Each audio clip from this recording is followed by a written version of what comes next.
Good deal. My name is Thomas Mackey. I'm in the history department at the University of Louisville and the Brandeis School of Law at the University of Louisville. And I'm Hank Chambers, law professor down at University of Richmond School of Law. I'm Rita McCannon. I'm a lawyer in Huntsville, Alabama.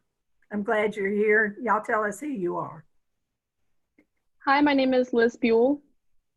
Hi, I'm Avery Kaufman. Hi guys, my name is Zach Goldstein, and today we have our wonderful teacher, Miss Everett, with us.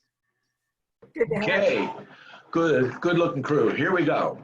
It's Unit 3, Question 3. It reads as follows. In 2020, we celebrate the ratification of the 19th Amendment, which recognized the right of women to vote. Despite recent controversy, the Equal Rights Amendment has not yet been declared ratified. What are the similarities and differences between these two amendments?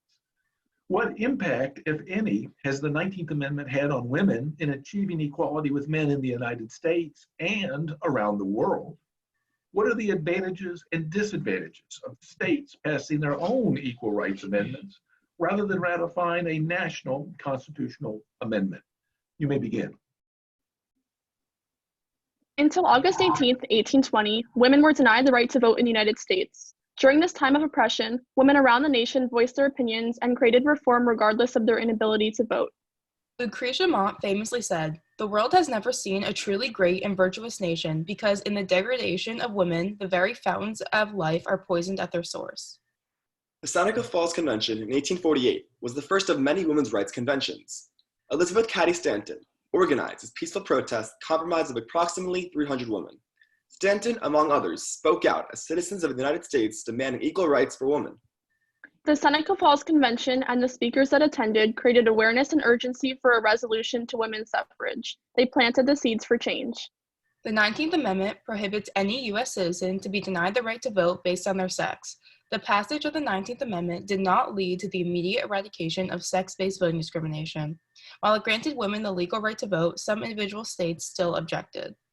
In one case, when two women registered to vote in Maryland, they were denied the right to cast their vote by Judge Oscar Leeser. Leeser argued that the amendment was passed without the state's consent.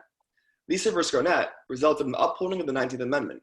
Now, to date, the number of female voters has exceeded the number of male voters in every presidential election since 1964. The impact of the 19th Amendment can be seen across the political spectrum, yet one place where its sphere of influence is particularly evident is in relation to reproductive rights. Suffrage granted women the right to elect representatives who increase reproductive rights. Cases like Griswold versus Connecticut and Eisenstadt versus Bard allowed contraceptive choice to both married and unmarried couples. Most notably, Roe v. Wade established that abortion is legal. This landmark Supreme Court case set a floor that states cannot restrict abortion in the first trimester of pregnancy. States are still open to restrict abortion in other trimesters. In Planned Parenthood v. Casey, the question was asked, can a state require women who want an abortion to obtain informed consent, wait 24 hours, if married, notify their husbands, and if minors obtain parental consent without violating their right to abortion as guaranteed by Roe v. Wade? And the court said yes to each point except notifying one's husband. In Georgia, a patient must receive state-directed counseling that includes information designed to discourage the patient from having an abortion, and then wait 24 hours before the procedure is provided. This caveat is currently one of many in Georgia. There is no single right answer to how states can restrict abortion. The court is still deciding. Right now, a federal appeals court has allowed Texas to ban abortions during the COVID-19 crisis. Governor Greg Abbott has placed it under a long list of non-essential procedures unless it is life-threatening. Eventually, it will be up to the court to make the ruling as to whether this type of restriction is permitted under Roe v. Wade. The 19th Amendment also granted women the right to own and inherit property, the right to sign contracts, and the right to serve on juries. In our very own home state in 1961, Hoyt v. Florida called into question the constitutionality of exempting women from jury duty, allowing them to volunteer and register but not placing them on jury lists. In a unanimous decision, the court decided that male-female disproportions on jury lists carried no constitutional significance. The Equal Rights Amendment is designed to end all discrimination in the law based on sex. It stretches from divorce to property to employment and far beyond. It has bipartisan support and some revisions in the past, yet it has still not been passed. While the ERA started with 22 ratifications its first year, that number dwindled down to 0 by 1976. By 1980, the amendment no longer had bipartisan support since the Republican Party no longer stood behind it. Quote, the ERA was reintroduced in Congress in 1982 and has been before every session of Congress before that time. Virginia was the 38th state to ratify the Equal Rights Amendment. They were the last vote needed by states for ratification, but it has still not been ratified because it has been called into question if there was a time limit for ratification. Wow. Thank y'all so much. I appreciate that. Okay. So I have a question for you. The ERA is supposed to provide for sex neutrality. How does one draft a sex neutral law on abortion?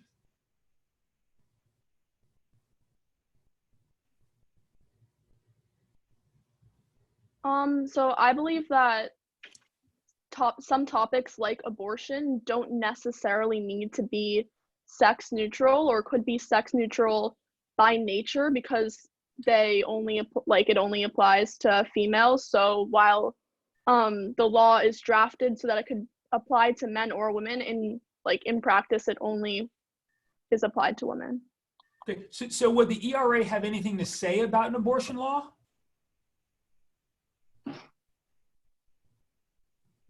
I don't think the ERA stands for or has really a place when discussing abortion, but I think there could be a value to discussing when the equal rights of the fact that it's their woman, their body, their choice, and the fact that they shouldn't be hindered or restricted by a male judge or telling them they can't do something to their body that they want to do as it's their decision. So I think in the larger term, larger scheme, you could consider that the ERA could help enforce that, or could help become a push for women's voices and help them make it their decision and their choice. Okay. Let me shift gears a little bit, and thinking about the 19th, thinking about the proposed ERA, but also get you to think about the 14th Amendment, in particular the Equal Protection Clause. So that with the Equal Protection Clause and women's issues, aren't they already covered? In other words, doesn't that cover what the issues are, and then the ERA is simply superfluous? I believe that the 14th Amendment takes more of a broad brush stroke towards women's issues, and the ERA would be used to clarify more nuances.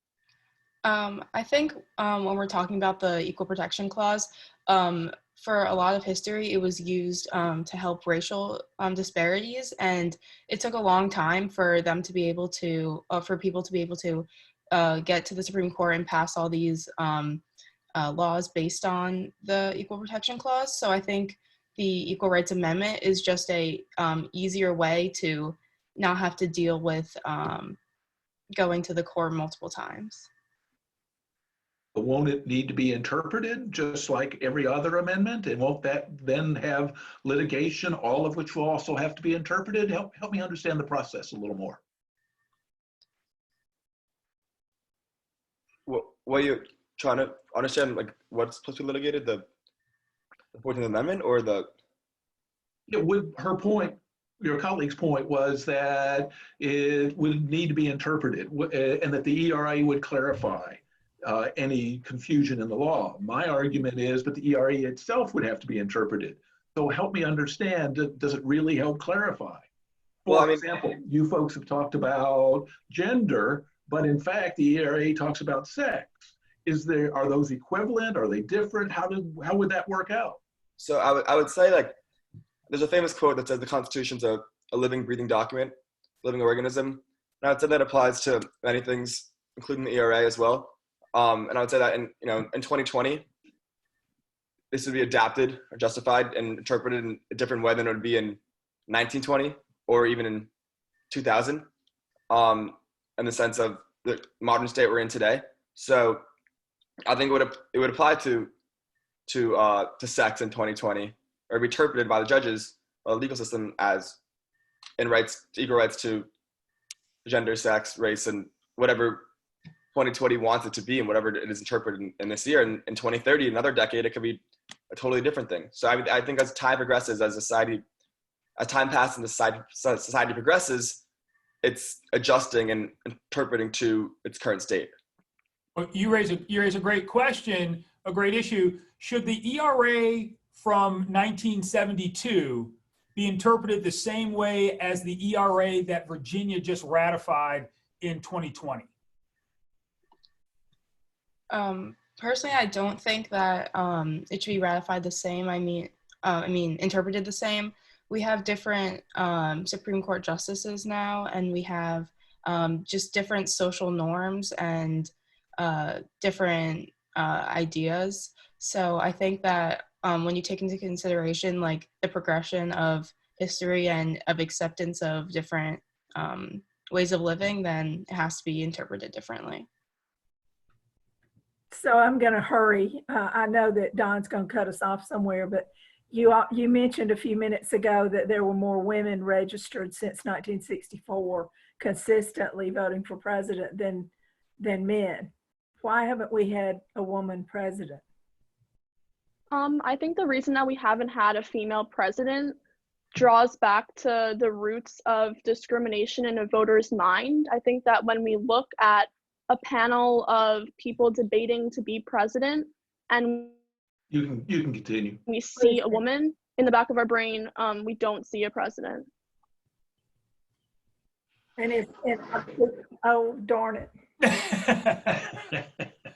Thank y'all. Yeah. I think we deserve 2 more minutes.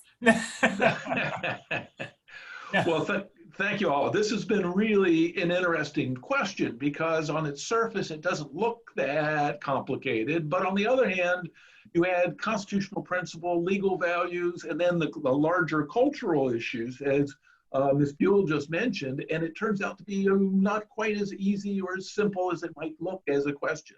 On the other hand, I thought you did a nice job of laying out the big issues, of thinking through some of the problems and controlling some of the major case law.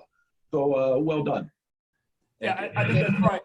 I think that's right. It's a tough question because it kind of requires a bit of a bank shot. That is, we want to make sure that women are treated well, but the way these amendments are written to guarantee that women are treated well is by saying, let's not talk about the fact that women are women, and let's not talk about sex at all. And that's a hard way to guarantee that we treat women equally, to just say, let's just ignore sex altogether. So I think y'all had a tough task, and the country has a tough task, but you all did a nice job of talking about it and dealing with it. So nice work. Nice work. Yeah. Thank you. I'm really, really proud that you all took this time when you had the option of saying, oh no, this is too hard. We're not going to do this year. We've had to not go to school. We haven't been with our teacher enough. We won't have, you all were able to do this. And I'm so proud. And I know your teachers are. And I don't think you'll ever forget this time in your lives. And I hope you remember this as one of the accomplishments you made during this time. Yeah, absolutely. Yep. Thank you.